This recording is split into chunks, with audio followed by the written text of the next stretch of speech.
States want bailout money and stimulus money linked to the COVID-19 pandemic. But many of these states, 16 in total, want to use those dollars to fund abortion and Planned Parenthood. What's next?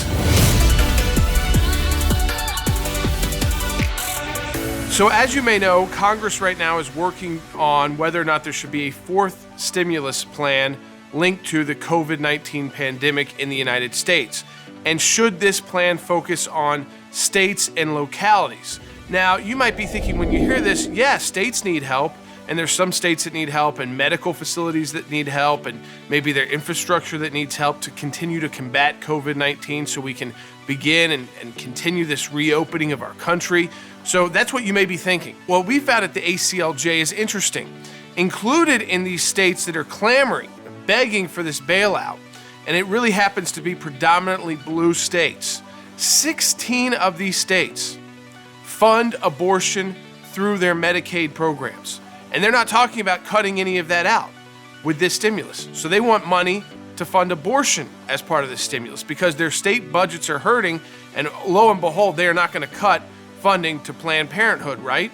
And then 9 states, they actually set aside money so that women can get free or nearly free abortion procedures. So they even go a step further than those 16 states we talked about.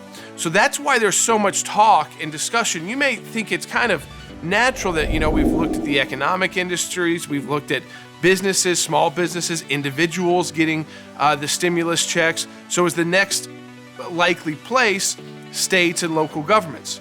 And it could be, but for the fact that the states that are hurting the most are states that are unwilling to cut wasteful spending, to focus spending on COVID-19. But instead of cutting wasteful spending first and saying, hey, how about we're not going to fund the abortion industry and give them a bailout, Planned Parenthood a bailout in 16 of these states. How about cut your wasteful spending first, unnecessary spending first, your spending that you do on a discretionary basis. No one is forcing these states to fund Planned Parenthood. Cut that first and then come back to the federal government and say what you need. Any unforeseen events we may be going through.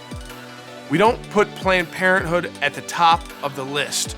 Or else, what's next? How do you ever stop that? If Planned Parenthood is always getting a bailout like all these other industries, instead of being treated like other organizations, other nonprofits, they're somehow now going to get a bailout through the state funding? Realize that. I want you to go to aclj.org, stay updated on this issue, get involved, because we cannot allow Planned Parenthood to be a main recipient of state and local government bailout funds if Congress does approve a fourth stimulus package for states and localities. We're keeping this all up to date at aclj.org. We hope you enjoyed watching that video. If you want to see more of our content and content like that, check it out right here. If you want to take your involvement to the next level, join the fight. Click on Join the Fight right now, and you can take your involvement with our work to the next level.